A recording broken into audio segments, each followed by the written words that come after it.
It says a lot about how wild Emerald Fennell Saltburn is that EW has written in-depth breakdowns of the film's erotic cemetery scene and post-coital triumph of an ending, and there's still more to discuss.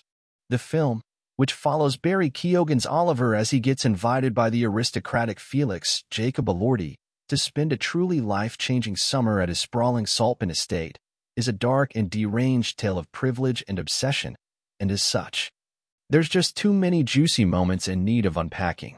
We'd be remiss if we ended the year without discussing these moments, so, in honor of our Best of 2023 series, writer-director Fennell walks us through 3 other top-shocking scenes from the film. Tub slurping. The first truly unhinged bit of obsession we see is when, after Oliver has secretly watched Felix pleasure himself while taking a bath, Oliver hops into the tub and slurps what remains at the bottom, water and all. Ironically, this was also the first thing that came to mind when Fennell was crafting the film.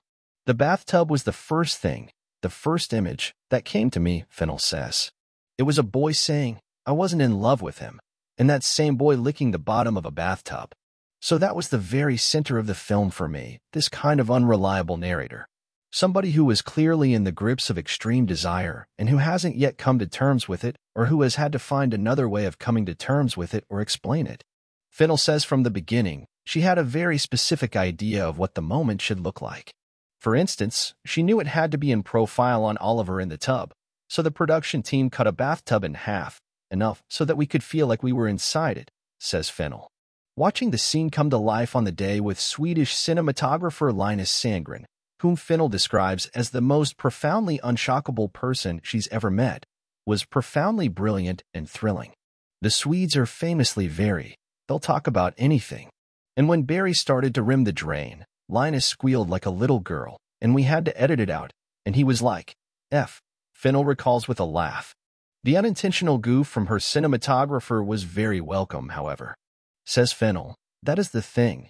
If in the room on the monitor you are all feeling like, whoa, holy yes, then it's the most exciting thing in the world. Because it's not just that something's incredibly sexy, or at least I think it is. It has an involuntary physical response actually, that even when you are not physically supposed to respond vocally because you're filming. You do that because it's something that you can't help but respond to. And it's those moments where you know that you are getting to something that is incredible. Vampiric lovemaking. When EW brings up this scene, in which Oliver performs oral sex on Felix's sister, Venetia, Alison Oliver, in the estate's moonlit garden while she's on her period, Fennell sighs. Ah, what we describe as the vampire scene, she says, adding, it's the most kind of overtly gothic moment of the movie, I would say.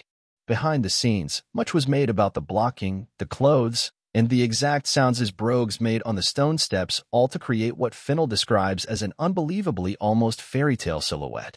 The sound of those brogues and then his silhouette of him, and he's fully dressed, and she's in her nightgown, and he's standing over her, and the blocking in this film always is about power. Who has it? Who's trying to get it? She says. In this case, Oliver has just learned from Venetia's mother, Elspeth Rosamund Pike, that Venetia is a masochist and has a complicated relationship with her body, so he uses this knowledge to both manipulate and gratify her, and himself.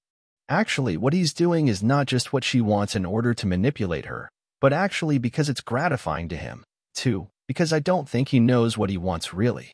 He has a sense of it. Generally, he wants Felix desperately, but that's just a closed door really, or a parted door that ends up really being locked, she says.